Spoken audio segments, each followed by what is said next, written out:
Official. Detroit has won. They're going to be the 1 pick. Houston is going to pick in the 2 spot. Cleveland's going to pick 3rd. Toronto will pick 4th. So that now we have our full official list. And again, Pistons, they will pick number 1. They have the right to draft whomever they like. Ben Wallace representing that franchise, trying to bring back that toughness. And maybe it's Cade Cunningham to Detroit. So let's get our draft expert in on this. Travis, you now see the whole draft order for the first time. There is the board. Go. Yeah, obviously Detroit is the biggest story here, getting that number 1 spot. Obviously, last year they took Killian Hayes at, I believe, number 7. To me, that was a bit of a flyer. This year, they have a chance to kind of redeem themselves and hit a home run with Cade Cunningham. It's a no-brainer to me. They get an elite guard to come in and pair with a guy like Sadiq Bey, somebody that they hit on last year's draft.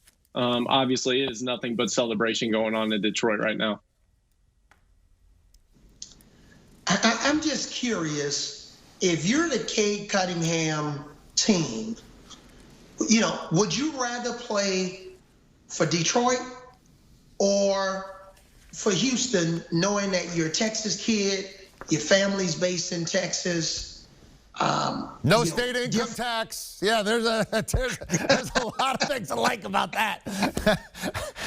Hey, we're in a different world, EK. These kids, they have a lot of power. I'm not saying he's going to pull an Eli Manning and, force his way out of playing for the San Diego Chargers and go play for the New York Giants. But again, I will not be surprised. I'm not trying to put any false information out there, but Detroit, Houston, I wonder who the Cade Cunningham and his team and his family, if it came down to those 2 picks, who they were pulling for. I know they'll give a political answer and say they'll play for anybody, but you never know.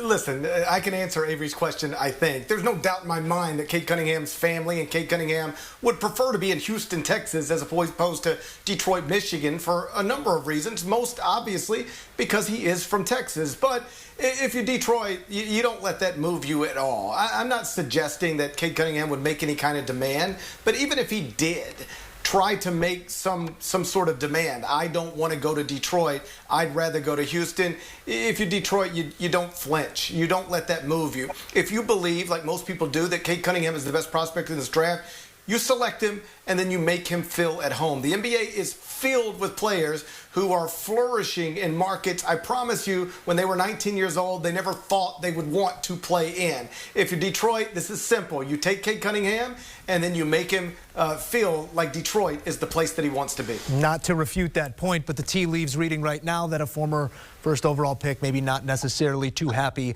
down in New Orleans, but you cross those bridges when you get there. Guys, it's all very exciting. And now that the ping pong balls have come to rest, we know who's going to pick when, but how much of a difference does it make? I know we've talked about the drop-off from 1 to 2 and 2 to 3, but the true testament to NBA basketball is how many stars do you have? How many top 20 players do you have? Who can make the biggest day 1 impact on a team, regardless of where they're picked? Coach, I want to go your way first here because we're looking for impact. And if that impact's found at 1 or if that impact's found at 8, only time will tell when these players truly do come into their own. Who's just that impact guy that you see?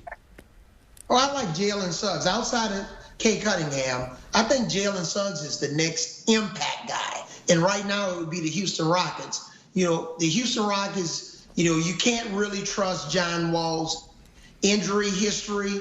He missed a ton of games this year. He was out for an entire year. I think Jalen Suggs can go to Houston and just make an incredible impact. He puts a lot of pressure on the defense. He's a really good defensive player, two-way player, has incredible range. He transitions well to the NBA three-point line. He's very coachable. He's a tough kid.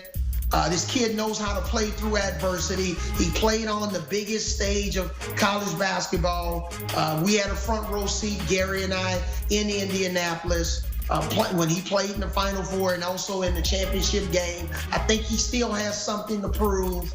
So I think, when you look at Suggs, he's going to make the greatest impact out of all of the lottery picks not named Cade Cunningham. You know, it's been a while since the Pistons have had the #1 overall pick. It's happened twice. 1967, they take Jimmy Walker, who is Jalen Rose's father. And in 1970, they take Bob Lanier in those big old size 22 shoes that used to be the footprints on the way into the Basketball Hall of Fame in Springfield, Massachusetts. Well done, gentlemen, there. We now know the order. Here it is. Pistons at 1. Houston, they'll pick number 2.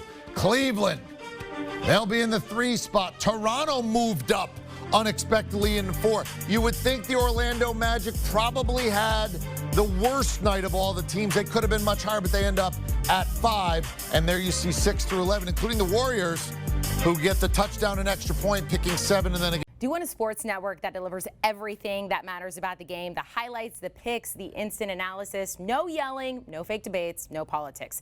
Hit the subscribe button and never miss a moment.